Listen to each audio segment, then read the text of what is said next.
분들도 굉장히 많이 오신 것 같은데요. 네, 제 옆에 계신 하준원 감독님부터 간단한 인사 말씀 듣고 시작하겠습니다. 네, 안녕하세요. 데뷔밴 연출한 하준원입니다. 귀한 걸음 감사합니다. 네, 심여사 역할을 맡았던 김희입니다. 반갑습니다. 이완재 역할을 맡은 조진웅입니다. 감사합니다. 네, 오늘은 1시간 정도 진행이 될 예정인데요. 또 말미에 객석 질문을 받는 시간도 있으니까 끝까지 자리 지켜주시고, 그리고 질문해 주시면 뭔가 또 드릴 수도 있겠죠. 그것도 좀 기대해 주시면서 오늘 이 시간 뜻깊게 보냈으면 좋겠습니다.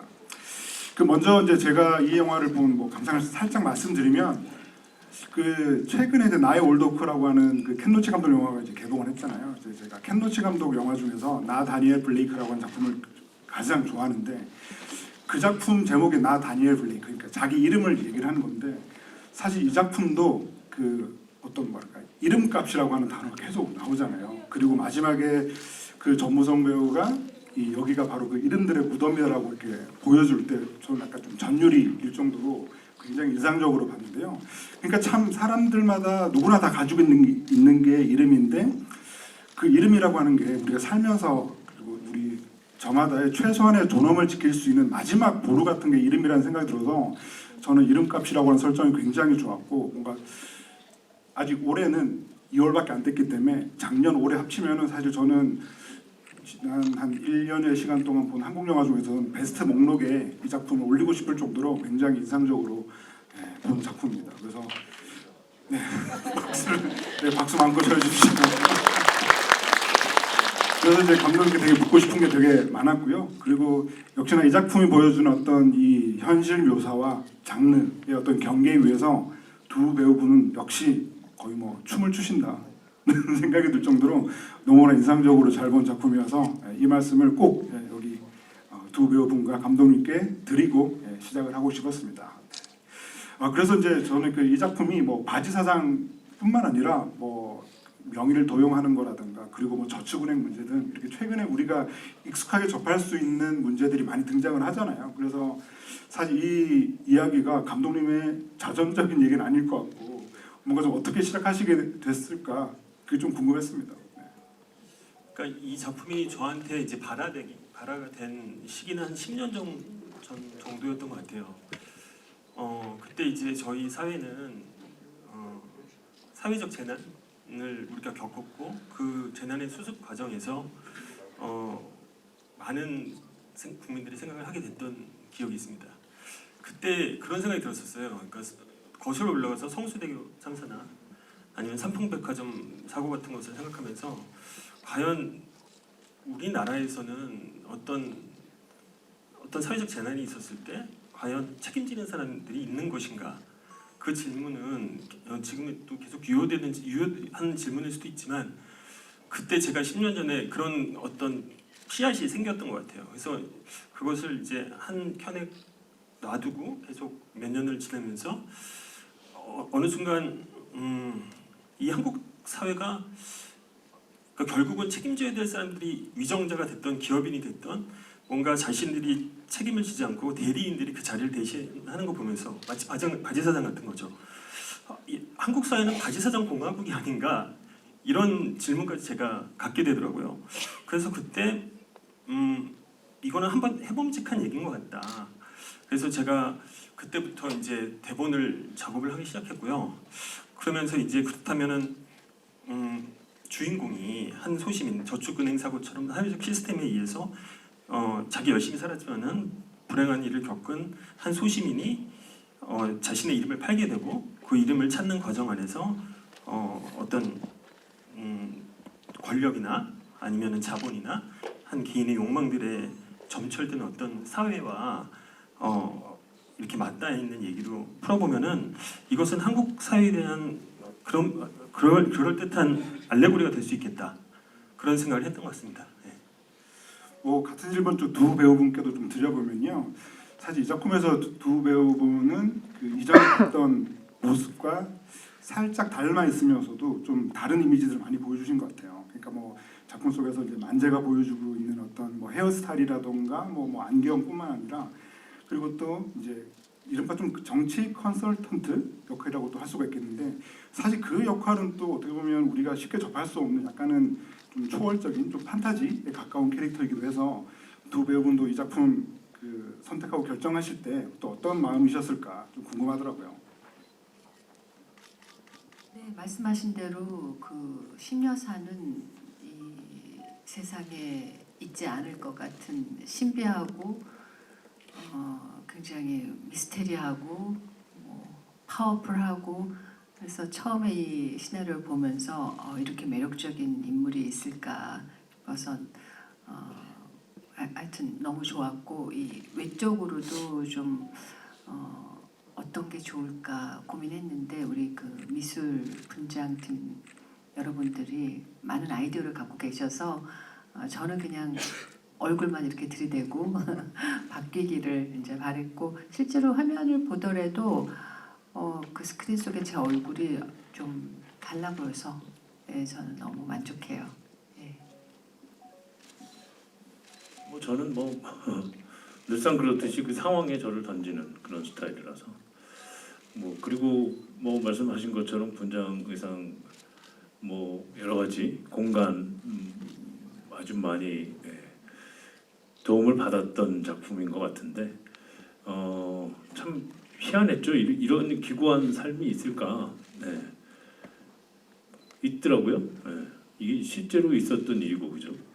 그걸 모티브로 해서 만든 거니까 조신하게 잘 살아야겠다 뭐 이런 생각도 들었는데 지금 그러고 있는지 잘 모르겠습니다만 어쨌든 한번 각성이 되는 그런 영화가 아니었나. 그래서 얘기를 한번 해보자. 사실 저는 뭐 솔직히 얘기하는 거니까 시나리오 보고 참 좀 어려웠어요. 지금 영화를 오늘 처음 보신 분들 계시겠지만 처음 보신 분들이시겠죠. 저는 3분의 2 지점부터는 굉장히 헷갈리더라고요.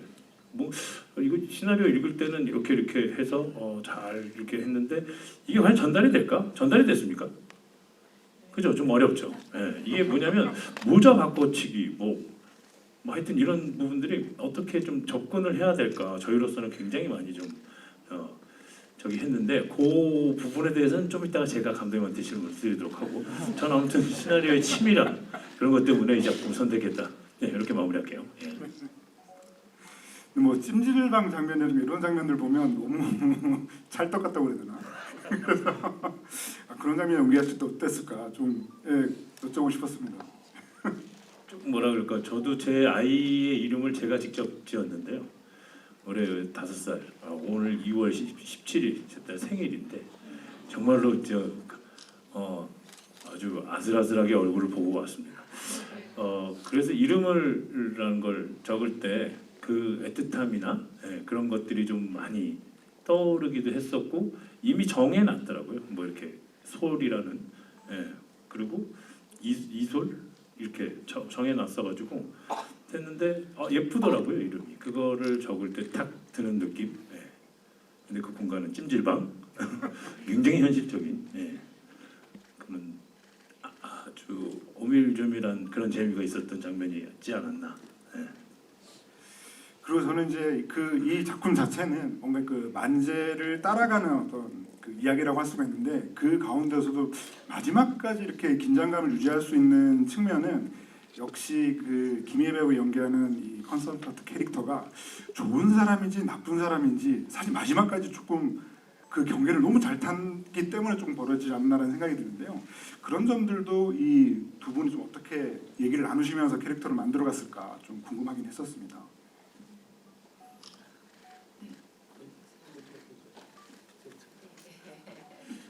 그러니까 제가 아직도 되게 인상적으로 기억에 남는 장면이 있는데 그게 첫 리딩 때였어요.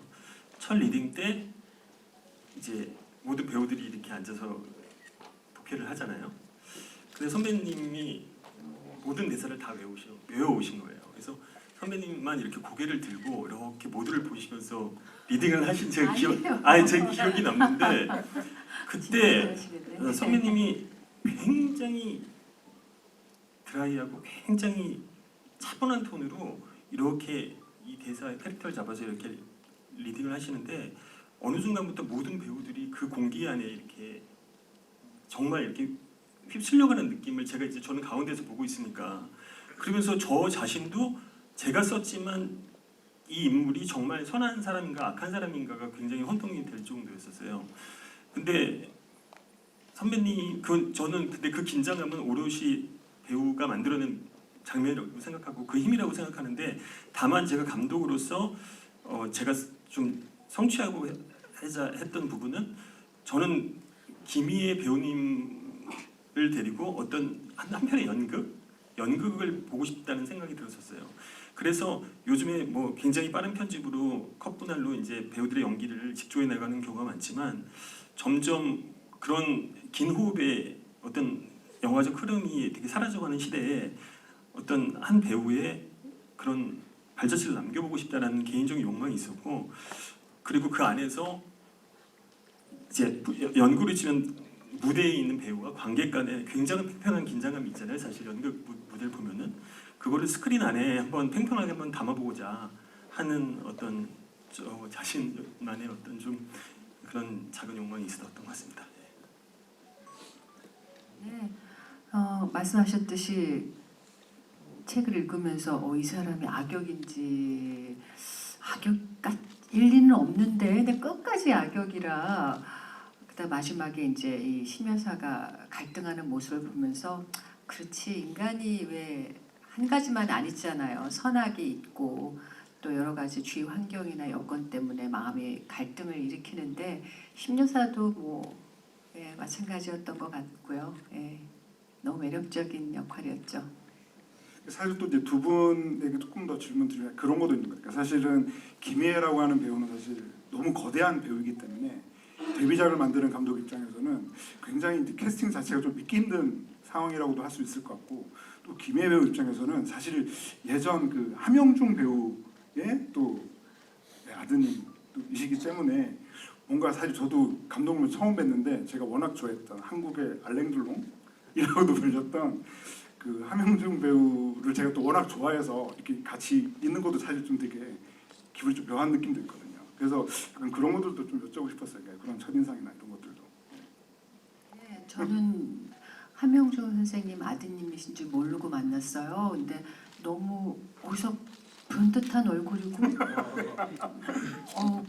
감독님 저 너무 미남이시다 이렇게만 생각을 했었는데 나중에 알고 보니 이제 함영중 선생님 아드님이시고 사실 제 대학교 1학년 때 그 함영중 감독님이 땡볕이라는 영화를 만드셨는데 저희 동기 중에 조용원 씨라는 분이 그 영화에 출연했었고 그래서 굉장히 부러워했었던 기억이 있었는데 그러고 나서 40년이 지나고 나서 제가 그 아드님이 데뷔하는 작품을 이렇게 출연하게 된다는 거는 참 이 세상은 정말 놀라면 연속인 것 같아요. 아버님 얘기가 나오니까 굉장히 좀 민망해하시네요. 그리고 또 저는 이제 감독님께 여쭤보고 싶은 것 중에 하나가 저는 딱 이 작품을 보자마자 딱 떠올랐던 게 몽테크리스토 백작이었거든요. 왜냐하면 이제 감옥에 감금되어 있는 설정인 한 이 남자 또 복수극이라는 측면에서 즉각적으로 그 작품이 떠올랐고 더군다나 이 작품에서 또 되게 인상적인 대사 중에 하나는 그거잖아요. 그러니까 그 고전과 그 야동의 공통점 얘기하는 대사도 굉장히 인상적인데 그 고전에 대해서 얘기하는 측면도 이 고전이 사실 사람들이 얘기를 많이 하지만 정작 읽은 사람들은 없다. 이런 얘기들을 하면서 저는 이제 이게 어떻게 보면 이 작품이 몽테크리스토 백작에 좀 바탕을 두고 있는 거라는 것을 조금 감독님이 좀 야심적으로 좀 얘기하고자 하는 측면이 있지 않았을까라는 생각이 들어서 사실 그것도 조금 여쭤보고 싶었습니다. 네, 실제 뭐 옛날에 암구랑이었나요? 그런 제목으로 뭐 어렸을 때 읽었던 기억이 있었는데 실제 대본 작업할 때 제가 이 5권 전집을 사서 다시 정독했었습니다. 그러니까 몽테크리스토 백작은 사실상 복수극을 쓰는 모든 작가에게 교본 같은 작품이고 거기서 벗어나기 참 힘들죠. 근데 몬테크리스토 백작을 또 자세히 보면 외피는 한 남자의 되게 처절한 복수극을 담고 있지만 그 복고 왕정 프랑스 시대에 그 정치계와 뭐 금융계 그리고 사법계에 대한 그 이면의 신랄한 비판과 그리고 그 주변부에 있는 인물들에 대한 어떤 이야기를 담고 있는 게 핵심적인 이야기라고 생각하거든요. 그러니까 그런 부분에서 굉장히 저도 그 몬테크리스토 백작이라는 작품에 많은 빚을 지고 있다고 생각하고요. 그거를 한국 사회에 한번 적용해 봐도 꽤 재밌는 변주가 되겠다 싶은 생각을 실제 했었습니다. 네. 그래서 이제 조진웅 배우도 여쭤보면 그 몬테크리스토 백작도 떠오르면서 뭔가 그 저는 본 아이덴티티 같은 작품의 그 제이슨 본도 그 자기 이제 정체를 어느 순간 이제 그 잃어버린 다음에 좀 되찾아 나가는 그런 과정 이런 것들을 그리고 있기 때문에 정말 이 그 만재라고 하는 캐릭터는 이름부터도 너무나 특이하고 그리고 이 사람이 뭐랄까 이름값과 덩치값 사이에 있다고 해야 되나? 굉장히 흥미로운 캐릭터여서 그래서 역시나 조진웅 배우가 어떻게 좀 잡고 나가셨을까 좀 그런 측면도 좀 여쭤보고 싶었습니다. 뭐 글쎄요, 이게 정말 이름이라는 것이 굉장히 중요한 거를 누구나 다 알고 있는데 쉽게 얘기하자면 그건 거죠. 지금 나에게서 가장 중요한 게 뭐지? 저는 제 딸이겠죠.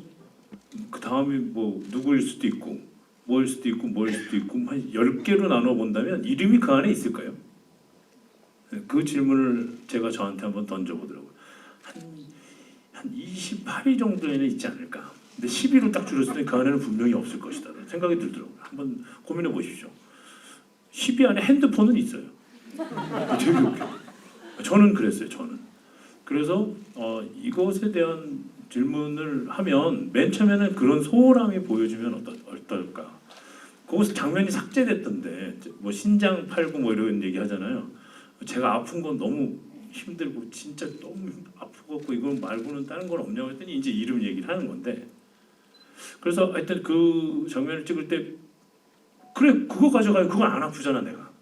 뭐 그런 식의 그러니까 정말로 본질적으로 상당히 중요한 것이 어느 순간에는 저 멀리 떨어져 있는 느낌으로 처방을 잡아야겠다. 뭐 이런 생각.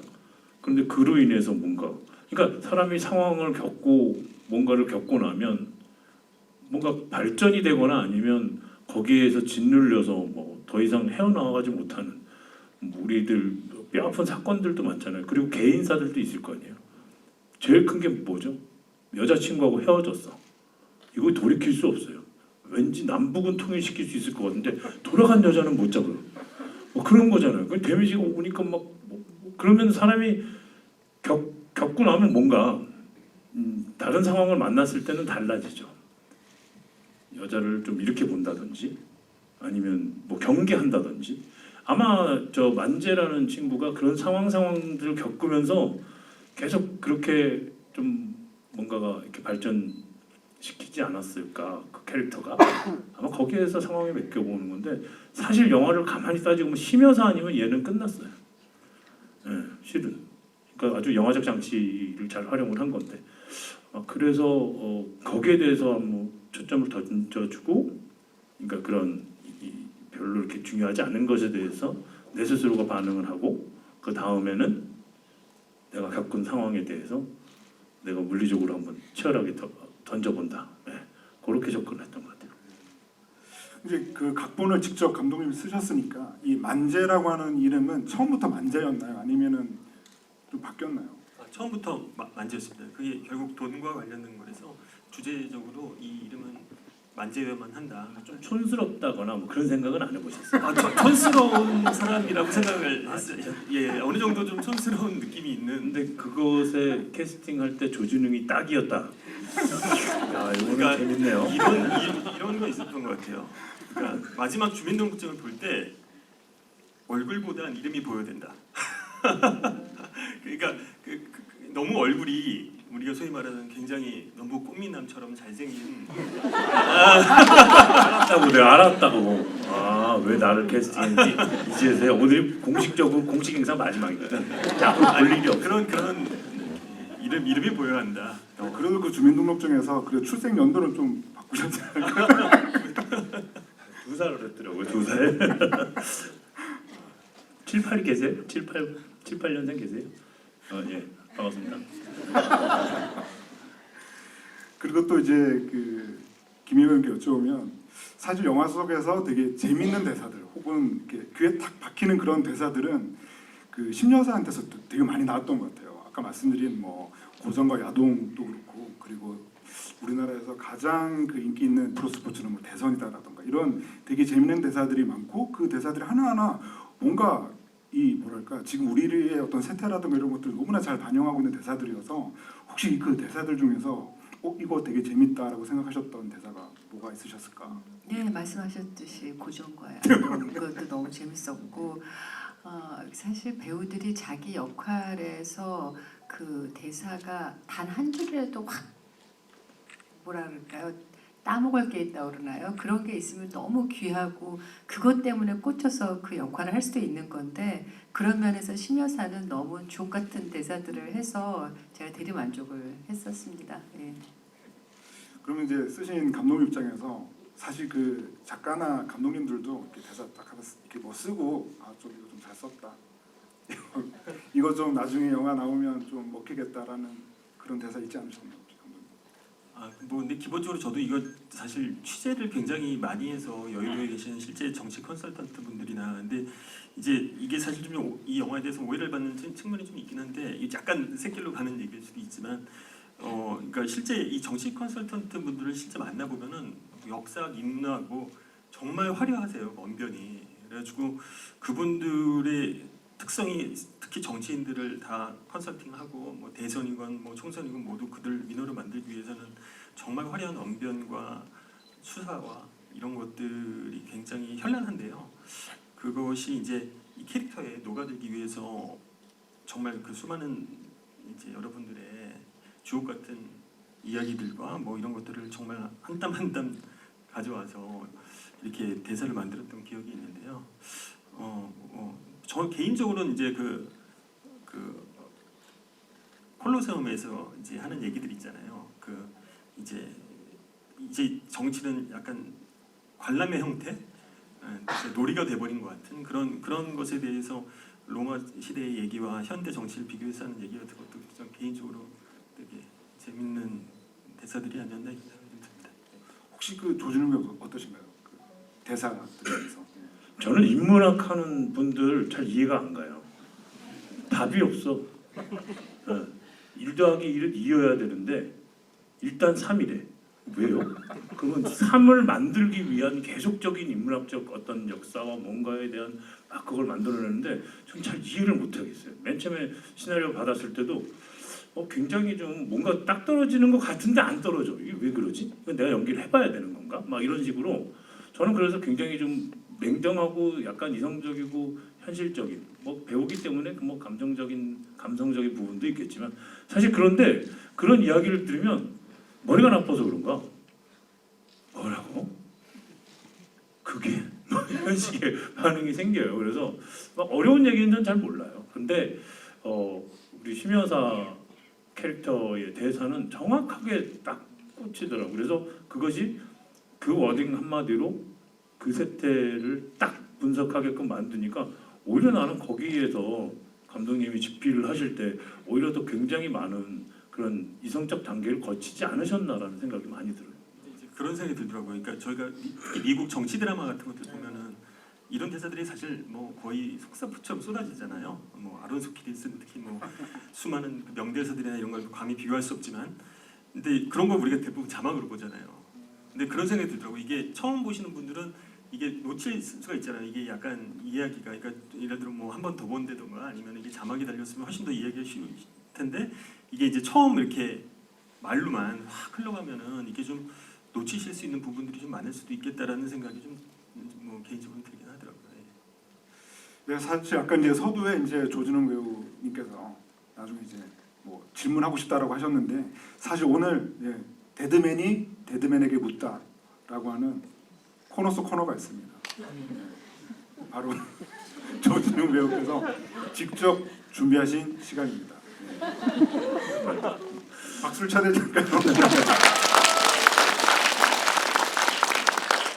감사해요. 뭐 데드맨이 데드맨에게 묻는 게 아니고 죽은 사람이 아니니까 데드맨이 데드맨 감독에게 묻다. 저는 제가 묻고 나서 사실은 오늘 편집장님께서 이렇게 도움 주시지 않았다면 이런 형식적인 자리가 아니었을 겁니다. 저는 그럼 객석도 들어가고 외치는 소리에 바로바로 반응하고 1시간 너무 짧아요 사실 이 영화를. 그리고 구차하게 변명하는 것도 좀 보여드리고 싶고 이래서 이랬었습니다. 이런 영화를 왜 꼭 추석에 틀어야만 했나요? 뭐 이런 것들. 설에 틀어야만 했나요? 뭐 명절 영화는 아니다 하는데 참 시기가 좀 그랬던 것 같기도 하고 이 영화는 그러면 언제 이런 걸 고민하는 영화를 던질 수 있는 시기가 있는 건가? 뭐 이런 생각도 들고요. 그래서 저는 뭐 감독님뿐만 아니라 선배님한테도 정말 여쭙고 싶은 게 상당히 많은데 그냥 간략하게 몇 개만 하자면 사실 제가 하는 질문도 있는데 제가 주변 분들에게 리뷰를 듣고 말씀드리는 것도 있을 겁니다.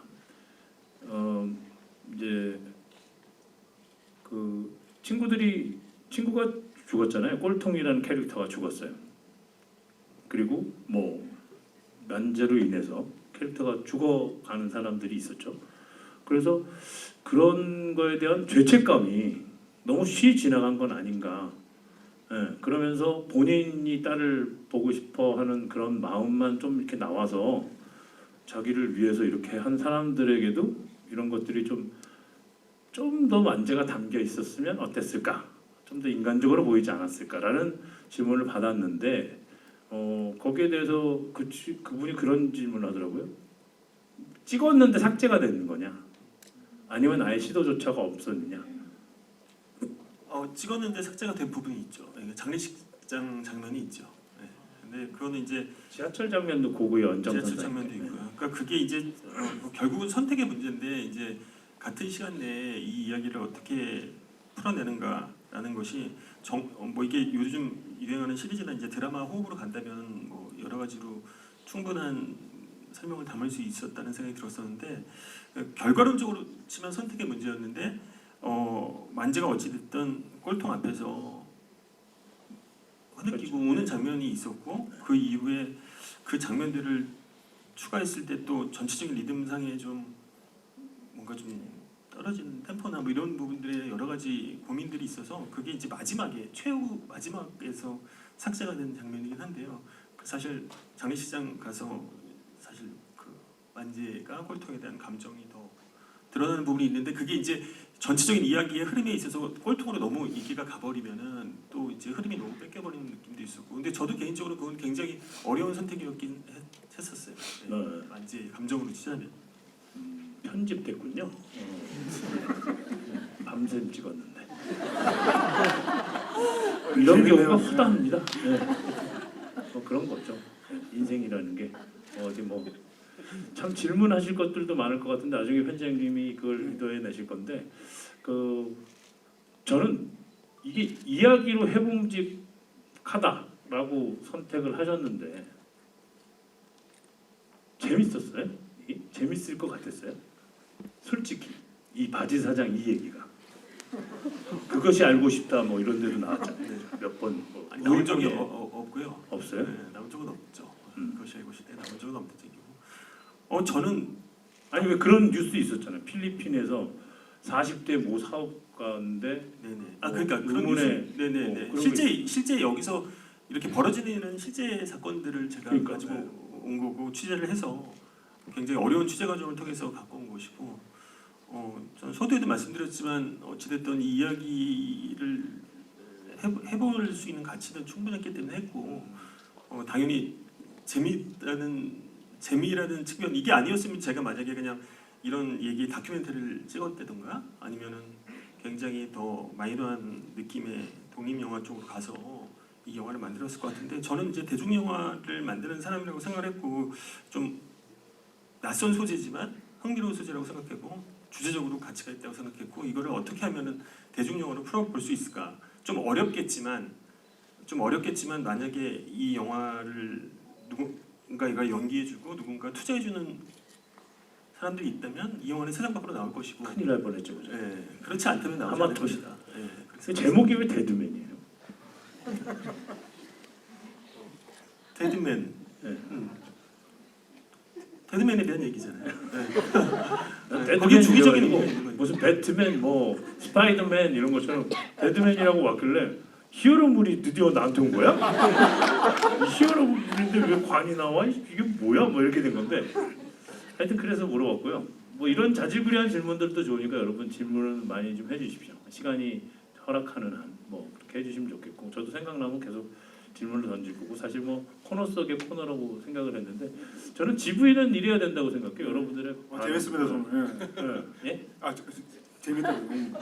뭐 저는 이래야 된다고 생각해요. 되게 막 딱딱하게 뭐 이렇게 뭐 모더레이터가 나와갖고 얘기를 하는 게 아니고 어떻게 보셨어요?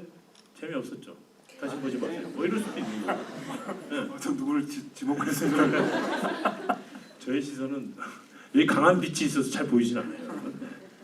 그럼 아까 그 이렇게 김희애 배우님께도 뭐 질문하시고 네네. 있으시다고. 너무 많아요. 그리고 저는 여느 유튜브 같은 데서 이제 선배님하고 출연할 때 많은 질문을 드리기도 했었는데, 근데 뭐 이거 되게 쑥스러운 얘기에서 미모의 비결이 뭡니까? 감독님을 그렇게 괴롭히시더니. 아니 미장원에 제가 다녀오면 됩니다. 미장원. 미장. 아니 근데 제가 선배님께 그걸 들었는데 이렇게 에너지 드리니까 하루 루틴이 계시는 거예요. 정말 저랑은 전혀 우리가 한국이면 페루가 제일 멀잖아요. 뭐 그런 극점에 있는 분이시더라고. 어떻게 그걸 왜 이렇게 지킬 수 있는 건지 그건 들어도 도무지 해결이 안 되거든요. 루트는 달라도 오늘 코드가 맞았던 것 같아요. 맞아요. 네. 맞추지 않았었어요. 근데 처음으로. 뭐 저는 뭐 그 재밌는 얘기도 아닌데 혹시라도 난 이제 너무 재밌어요. 그래서 일주일만 해볼까 싶어. 저는 어릴 때는 안 그랬는데 아이들 키우면서 애들이 보면 힘들잖아요. 여기 애기들 키우는 어머님들 계세요? 다 젊은 분들 같이 보여.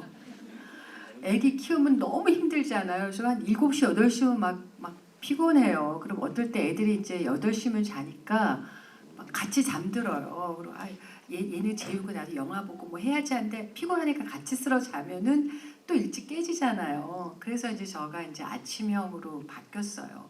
그래서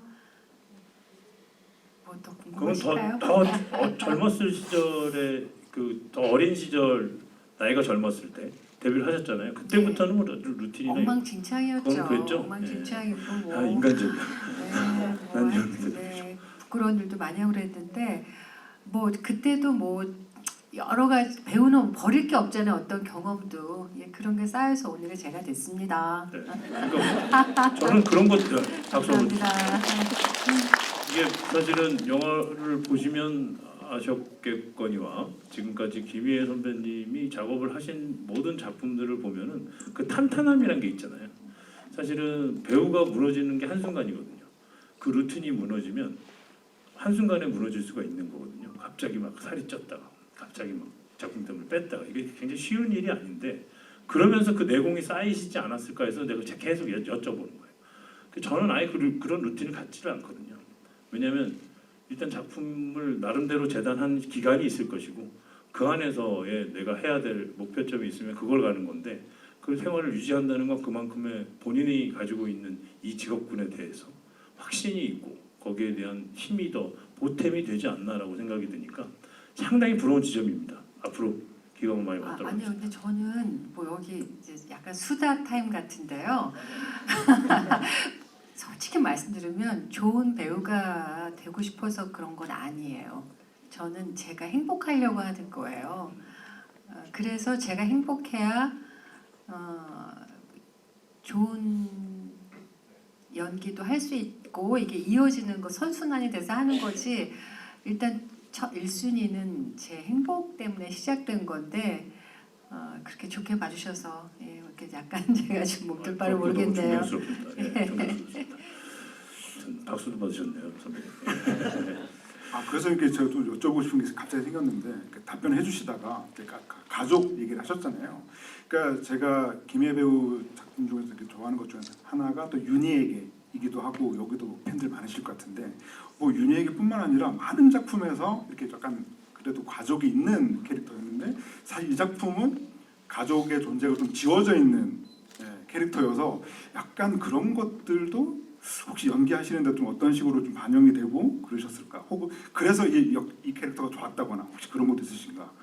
궁금하더라고요. 저도 이제 뭐 사랑하는 우리 아들들을 키우고 그랬지만 일단 좀 애가 있고 이러면은 좀 복잡해져요. 예, 그리고 또 뭐가 또 많아요. 근데 그냥 딱 없이 저 혼자 이렇게 바로 서서 파워풀하게 하는 게 좀 좋은 것 같아요. 되게 심플해 보이고 아주 그 단락이 구분 딱 지어지니까 오히려 더 낫지 않았나 이런 생각이 들고. 그리고 저는 또 감독님한테 질문하고 싶은 거는 그 마지막 재판장에서 주민등록증 받잖아요. 그때 감독님은 심정이 어떠셨어요? 그러니까 뭐 저 같으면 디렉션을 좀 받았는데 많이 기쁘지 않을까? 뭐 이게 단가는 허무하지 않을까? 뭐 이런 디렉션이 올 수 있었는데 아무 말은 없어졌거든요. 그러니까 그 감정은 되게 쓸쓸한 감정이라고 생각을 했어요. 왜냐면은 사실 모든 것을 다 잃어버리고 복수에 성공했지만 남는 건 그냥 이름 석자밖에 없는 거잖아요. 그 이름, 그 가족도 다 떠나고 죽고 자기에게 남겨진 게 이름 하나밖에 없는 남자의 어떤 정서라는 건 굉장히 쓸쓸할 거라고 생각했고, 그래서 음악도 뭐 사실은 이제 여러분들이 막 의견을 주실 때 뭐 좀 상업 영화답게 좀 신나게 막 활기차게 끝나야 되지 않느냐 이런 의견들도 많이 했는데 저는 이게 끝까지 가야 되는 톤의 매너의 어떤 톤이라고 생각했었어요. 만지의 정서는 되게 쓸쓸한 정서고, 네. 그래서 그 우리가 그때 리테이크 한번 갔었던 건데 마지막 얼굴 클로즈업에서 되게 세상을 모든 걸 잃었지만 다시 시작해야 되는 어떤 남자의 그 되게 씁쓸한 미소 같은 거가 이 영화의 가장 마지막 얼굴이어야 된다 이런 생각을 갖고 찍었던 것 같습니다. 사실은 그 꼴통의 장례식장 가서 재수 씨한테 돈을 줘요. 받은 돈. 그래갖고 이 사람은 사실 무일푼이죠. 근데 옷은 왜 이렇게 깔끔하게 재판장에서 입었는지 어디 쟁여놓은 돈이 있나? 그게 기술인가요? 네, 막 그런 생각이 들 정도로 너무 멀끔했다. 뭐 이런 질문도 있었고요. 네. 뭐 어디 뭐가 있나? 그 돈을 반띵했나? 뭐 이런 얘기도 있었고. 아무튼 저도 기억이 납니다. 네, 제가 어떻게 연기를 해야 할지에 대한 사실은 데드맨 같은 경우는 지향점을 설계하지 않고 갔었습니다. 네. 그래서 와, 이 재판장 되게 재밌는 씬인데 이걸 어떻게 표현해야 되지? 뭐 이거 좀 놓고 막 뭐 이런 감정을 드러내야 되나? 근데 막상 딱 성이 앉았는데 진짜로 뭐라 할 말이 없더라고요. 예, 그냥 먹먹해지는 그런 느낌을 받아서 아마 그 부분 중에 한 부분을 뭐 픽업하시지 않았나 그런 생각이 들고, 예, 그 기억이 나네요. 제가 보니까. 계속 이렇게 하면 되는 거예요? 어떻게 되세요? 이거 뭐 시간도 꽤 지나서 저도 이제 아까 사실 저도 이제 너무 잘 해주셔가지고 듣다 보니까 저도 이제 막 떠오르는 질문들 같은 게 그러니까요. 분명히 생기는데요. 그러니까 이제 그 제가 이 작품을 보면서 그 직접 각본까지 쓴 그 연출자이기 때문에 이렇게 좀 질문을 드리면 영화가 되게 손쉽게 가는 장면들이 되게 없다라고 해야 되나? 약간 그런 좀 느낌을 많이 받았거든요. 예를 들면 아까 그 만재 캐릭터 얘기하실 때도 사실 그 만재가 뭐 예를 들어서 이게 한 남자의 복수극이기 때문에 뭔가 조금 더 이렇게 스타일리시한 장르 영화로 만들려고 한다면은 뭐 전직 뭐 작품에도 등장하긴 하지만 뭐 전직 스포츠 선수라던가 뭐 전직 해병대라던가 뭐 이렇게 가면은 사실은 액션이라고 하는 측면을 되게 강화시킬 수 있는 측면도 있고, 그리고 저는 또 마지막에 가면서는 되게 좀 손쉬운 반전의 어떤 요소도 끌어올 수 있는 이제 미스터리 스릴러 장르이기 때문에 그런 그러니까 뭐랄까 연출자로서 데뷔작을 만드는 연출자로서 되게 장르적으로 이렇게 손쉽게 갈 수 있는 어떤 유혹들이 되게 많은데 그걸 되게 좀 이렇게 뿌리치는 것 같은 그런 느낌이 들어서 이분은 참 어떤 감독일까 좀 되게 궁금했던. 제가 액션을 잘 못해서 그랬을 겁니다.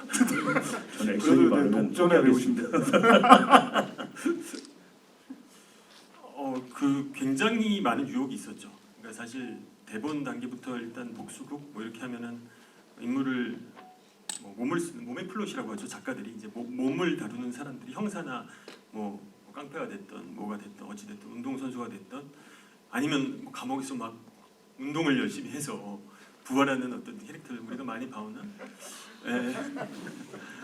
그 굉장히 많은 유혹이 있었고 하지만은 이건 그런 얘기가 아니라고 생각을 했었어요. 그 톤앤 매너를 지키는 것이 제 연출자로서의 되게 책무라고 생각했고 아니면 이 주제가 그런 주제를 다루는 얘기가 아니라고 생각했고 심지어는 뭐 마지막 저희 촬영 스케줄 안에 카치싱 장면도 있었고 뭐 막 쫓기는 장면도 있었고 근데 그거를 정말 촬영 며칠 전에 고민하다가 다 뺐어요. 안 찍었어요.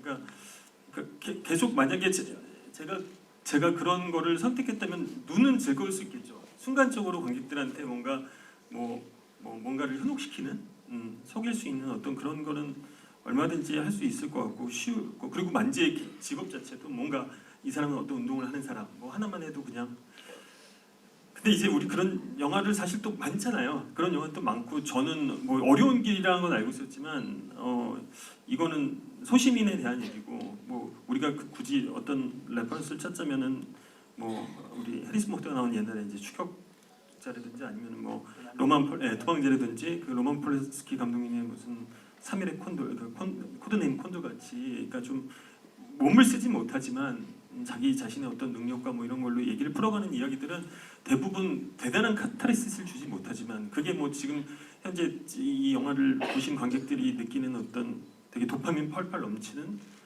굉장히 이게 잠깐 딴 얘기인데 그런 제가 관람평 중에서 인상적이었던 게 어떤 분이 그런 말씀을 하시더라고요. 그러니까 나는 이 영화를 보고 마지막에 훨씬 더 극렬하고 자극적이고 막 엄청 처절한 복수를 기대했는데 너무 선량하고 양심적인 엔딩으로 끝난 것이 이 엔딩이 문제인가 내가 문제인가 그런 어떤 글을 하나 남기신 분이 있어요. 근데 저도 이제 수많은 영화나 드라마나 이렇게 보는 한 명의 관객으로서 저도 사실 그런 질문을 할 때가 있거든요.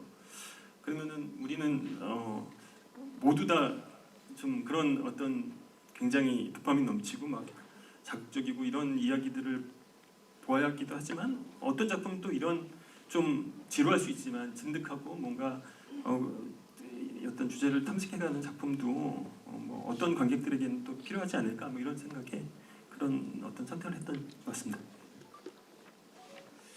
시간이 꽤 지났는데요. 감독 얘기도 참 지루했어요. 그럼 이제 손 들어주시면요, 객석 질문을 크게 얘기해 주세요. 네, 말하세요. 마지막에 사실 최종 목표 안 맞는데 최종 목표가 와이프를 만나는 것이 사실 그럴 수는 없었잖아요. 마지막에 어제 이름을 괜찮게 했는데 거기 엔딩에 대해서는 해피 엔딩이라고 생각하시는지 그리고 혹시 기회가 된다면 사진도 부탁드립니다. 엔딩? 네, 해피엔딩? 해피 엔딩이라고 생각하시는지 새드 엔딩은 아닌 것 같고요. 근데 이 사람이 뭔가를 희망을 걸고 무언가에서부터 시작할 수 있다라는 나의 기준점을 찾은 것에 대해서는 저는 나름 해피엔딩이라고 생각합니다. 네. 하여튼 아까도 말씀드렸지만 아까 잠깐 연이어서 말씀드리자면은 아까 몬테크리스토 백작의 마지막에 또 주인공이 그런 편지를 쓰면서 끝나잖아요. 그러니까 결국 인생의 지혜란 두 마디로 끝나는 건데 기다려라. 그리고 희망을 가져라. 이제 그런 맥락인 것 같아요. 그런 결의 영화인 것 같아요. 이게 뭐 해피엔딩이나 언해피엔딩이다 뭐 이런 얘기가 아니라. 여기 일본 마스크를 마이크를 받으셨다가 그러니까 여기 마이크를 뺏기셨던 분이죠. 그 영화를 보면 그 기억에 남는 장면들이 되게 많이 나왔었는데 임팩트 있고 저는 그 중에서 그 마지막에 벤치에서 신여사가 만자한테 이름을 알려주는 장면이 제일 기억에 남았었는데 직접 촬영하시고 또 연기하셨던 세 분께서는 이렇게 또 어느 장면이 되게 기억에 남으셨고 또 어느 부분이 아쉬웠다면 어느 부분이 아쉬웠는지 궁금합니다.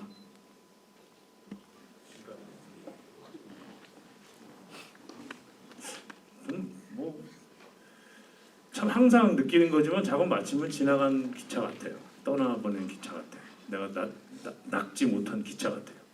아직까지 완벽하게 마음에 드는 작품은 없었는데 데드맨 역시 개봉을 할 때는 너무 설레고 막 흥분되고 하지만 또 이 영화가 세상에 보여지었으니 이제 여기에 대해서 감흥받을 것도 더 더 이상 기대할 것도 다시 촬영할 것도 없으니까 상당히 아쉬워요. 어떤 장면이 되게 좋았다라고 하는 장면은 그래도 감독님께서 그렇게 많이 잘 픽업을 하셨기 때문에 그런 모든 장면들은 저에게는 소중한 내 새끼 같은 작품이 되는 거죠. 전 그렇게 생각이 들어요. 저는 오프닝 이렇게 이만큼 만나서 뺨 때리는 거 있죠. 그 씬이 제일 설레었어요. 아하하. 액션을 하셨죠. 네. 세 번째 여기 네. 7번 보셨다고요? 네. 네, 저 배드맨 한 7번 보고 비하인드도 많이 찾아봤는데요. 그 김희 배우님 그 비하인드 사진 중에서 막 승마하는 것도 있고 막 검찰 조사 씬 이런 것도 있던데 혹시 그런 미공개 씬이 어떤 건지 잠깐 소개를 듣고 싶어요. 제가 설명드리면은 승마장 씬이 있었어요. 승마장 씬은 이제 그 국세청장을 만나갖고 일종의 로비 같은 걸 하는 심리여사의 수완을 보여주는 장면이었고요. 검찰 조사실 장면은 마지막에 희주가 지금 한 컷으로 처리돼 있지만 실제 이거 이반적인 걸 증명할 수 있느냐라는 질문을 받았을 때 그때 황 의원이랑 뒤에서 이제 이렇게 우리 매직 미러라고 하죠. 이렇게 수사 받을 때 거기서 이제 그 대화 나누는 씬이 있었습니다. 마스크 검은색 마스크 쓰신 분. 네. 이렇게 되면 시간이 너무 없는데 이렇게 돼서 뭐 이렇게 질문하면 바로 왜 이런 거예요? 왜 많이 받지 않을까? 나는 그런 거 생각했어. 좀 해보십시오. 좀. 네, 안녕하세요. 신인 배우이자 그 시나리오 작가는 지망생 이필로라고 합니다. 영화를 저도 이제 영화 시나리오를 지금 쓰고 있는 게 있는데 사실은 이 영화에 관해서 좀 배경 지식이 없는 상태에서 제가 쓰고 있는 작품의 여자 주인공 캐릭터가 계속 김희애 선배님이 떠오르더라고요. 그렇게 있던 와중에 이제 지난주에 홍대에서 무대 인사 하신다고 해가지고 그때 참석을 해서 영화 보고서는 굉장히 많이 영감을 받았고요. 물론 우리 조진웅 선배님도 제 롤모델 같은 분이시고 네 정말 연기뿐만 아니라 특히 이제 저는 하준웅 감독님 연출에 대해서도 좀 많이 영감을 받고 그리고 제가 지금 쓰고 있는 시나리오에도 영향을 많이 줄 것 같습니다. 일단 그거에 있어서 감사드리고요. 작품 준비를 굉장히 이 인터뷰를 오래 하셨다고 하시는데 저도 지금 쓰고 있는 작품이 그 어떤 실화나 실제 인물, 근현대사적 인물에 관한 내용이 좀 있어서요. 좀 취재하실 때 이걸 영화를 시나리오를 쓰고 있다, 영화를 만들고 있다 이런 걸 밝히고서는 이렇게 취재를 하시는 편인지 아니면은 좀 언더커버 느낌으로 잠입해서 이렇게 하시는 건지 그게 좀 궁금합니다. 전 해본 적이 없어가지고 어떻게 해야 될지. 취재는 기본적으로 정보를 다 말씀드리고 해야지 맞는 거고요. 그리고 다 동의를 얻어야지 그분을 취재원으로 쓸 수 있는 거니까요. 근데 어떤 부분은 좀 어려운 취재, 저 같은 경우는 이제 되게 음지에 있는 네네. 분들 취재하다 보니까 그런 분들에게 있어서 뭔가 본인의 신상을 드러낼 수 없는 부분들도 있고 어떤 부분은 약간 잠입 취재 같은 경우도 많이 합니다. 네, 두 가지 병행하는 것 같습니다. 네. 감사합니다. 네, 영화 잘 봤습니다. 맞습니다.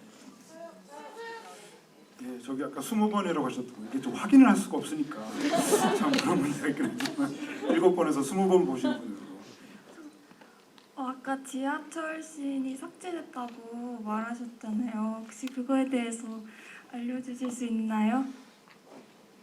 지하철 씨는 이제 자기 소리의 환영 같은 걸 보는 환타지 장면 같은 게 하나 있었어요. 지하철에서 자기가 이제 그 꼴통 죽음을 맞이하고 이렇게 지하철을 타고 이렇게 이동하는 중간에 어떤 한 소녀 소리 나이 또래가 만약 소리가 좀 컸으면은 지금 나이가 됐을 법한 그 모습이 있는데 그걸 보고 자기 먼저 되게 독백을 하는 자기 스스로의 정체성, 자기 존재에 대해서 얘기를 하는 독백신이 하나 있었습니다.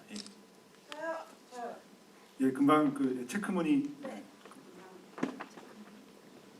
네, 안녕하세요. 저는 오늘 영화를 처음 봤고요. 네, 그 되게 궁금한 게 많았는데 일단 그 제일 대표적인 거 하나만 감독님께 질문을 하고 싶은데요. 이게 마지막에 이만재법이 나오면서 마치 그 이만재과 같은 사람들이 구제되는 내용이 나오는데 이제 뭐 이만재 대사에도 나오지만 내가 선택을 했기 때문에 값을 치러야 한다는 부분도 나오거든요. 그리고 실제로도 그 우리나라에서도 이만재와 같은 사람들이 그에 따른 책임이나 죗값을 받고 있기도 하고요.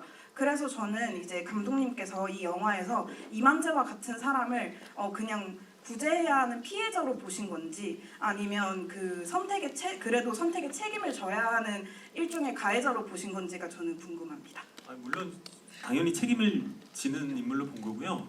그러니까 그래서 이만재라는 인물이 처음에 사설 감옥 같은데 이제 그 지옥에 떨어진 이유는 그러니까 영화 시작부터 이 인물은 가장 고통스러운 처벌을 받아야 된다고 생각을 했었어요. 그래서 그 인물을 나락에 떨어뜨려 놓고 올려놓는 구조를 만들었던 것이고요. 그 마지막에 이만재법이라는 거는 그러니까 이만재법 우리가 무슨 누구누구법 이런 것도 이름으로 많이 쓰잖아요. 그러니까 그 이름으로 상징되는 어떤 법제화 이런 거에 있어서 누구를 구제해 준다라기보다는 포괄적으로 실제 명의 도용된 사람들도 많잖아요. 그러니까 그런 면에서 황 의원이 그런 국회 의정 활동을 통해서 이 황 의원도 이제 유혹에 빠졌었고 본인도 선과 악에서 되게 흔들렸던 인물이 성장해서 어떤 명의 도용이나 이런 것에 대해서 구제를 해주는 어떤 법을 발의했다 정도로만 생각해 주시면 될 것 같습니다. 예, 또 이어서 받겠습니다. 예, 네. 그 주인공 이만재 외에 다른 이제 뭐 심은조, 공의주, 조필주라는 그 등장인물들이 여러 명 나오는데 혹시 그 각 등장인물에 대한 이름에 대한 의미가 있는지 궁금합니다. 이름 다 직접 지으신 이름들이죠. 네네네. 보통 그 주변 동료나 뭐 이런 사람 많이 쓰기도 하던데. 아니 뭐 큰 의미를 둔 거는 만재와 은조고요. 은조는 영화에 나왔듯이 은혜롭게 그러니까 여기 나오는 인물들이 사실은 우리가 태어날 때부터 부모님에게 정말 너무나도 귀중한 뜻을 받아갖고 유산처럼 살고 있는 이름인데 여기에 있는 인물들 중에서 그 누구도 그 이름대로 살고 있지 않잖아요.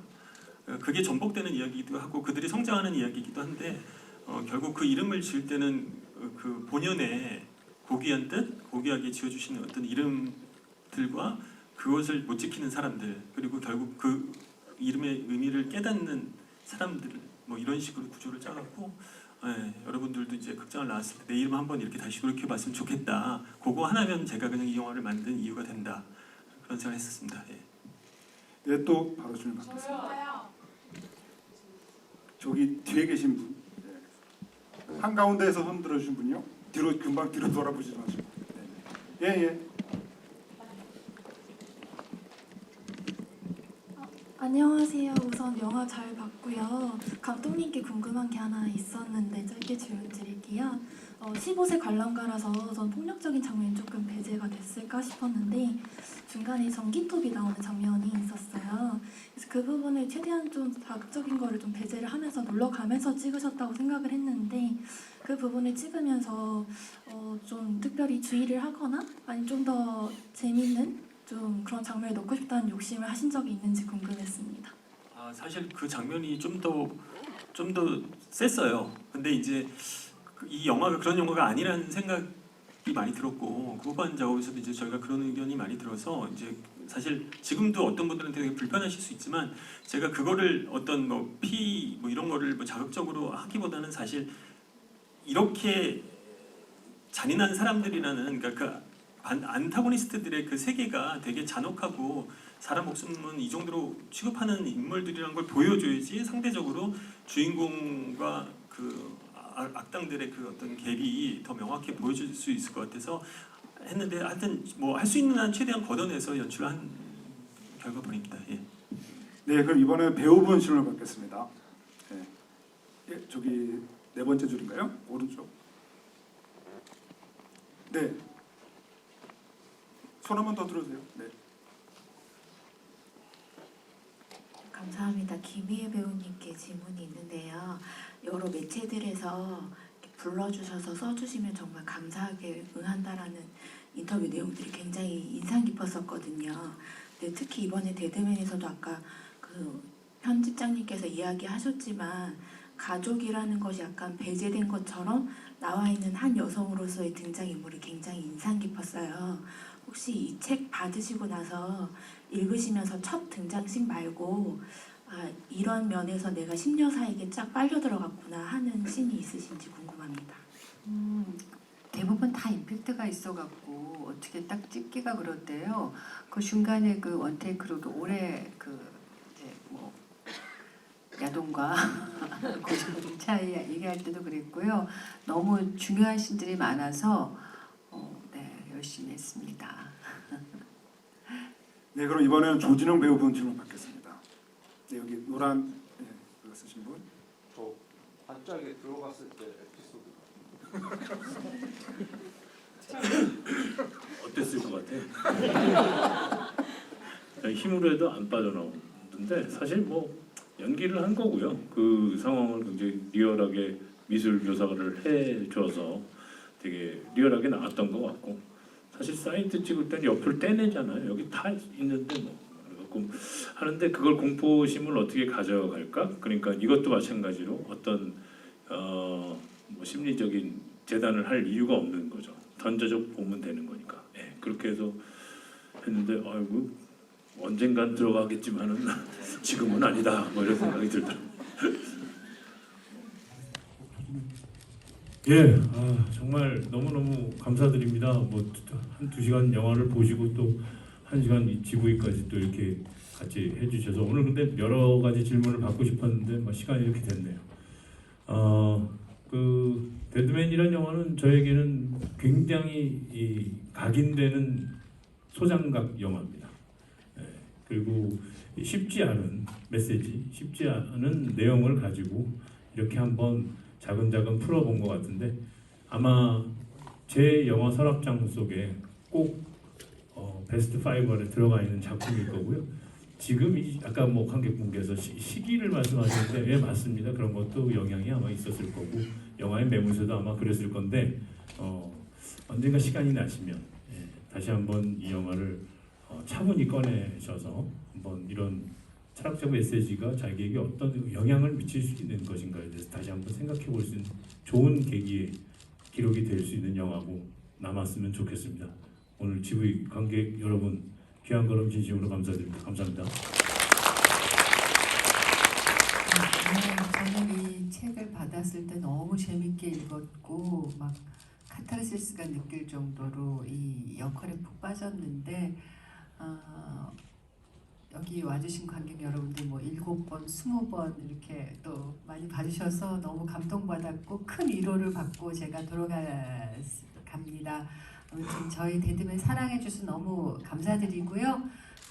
여러분 행복하시고 늦었지만 새해 복 많이 받으세요. 고맙습니다. 이게 저희 아마 공식적인 오늘 마지막 이렇게 여러 관객분과 만나는 자리가 될 것 같은데요.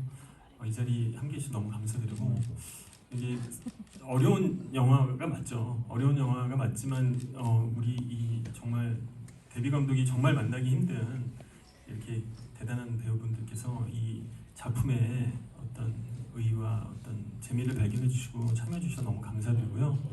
네, 여러분들과 이렇게 만나게 될 수 있어서 정말 행복합니다. 감사합니다. 새해 복 많이 받으세요. 네, 오늘 너무 즐거운 시간이었고요. 저도 뭐 이 영화의 팬으로서 이렇게 함께 할 수 있어서 저도 개인적으로 영광이었습니다. 아무튼 오늘 여기 계신 분들 긴 시간 함께 해주셔서 감사드리고요. 세 분 퇴장하실 때 큰 박수 부탁드리겠습니다. 감사합니다.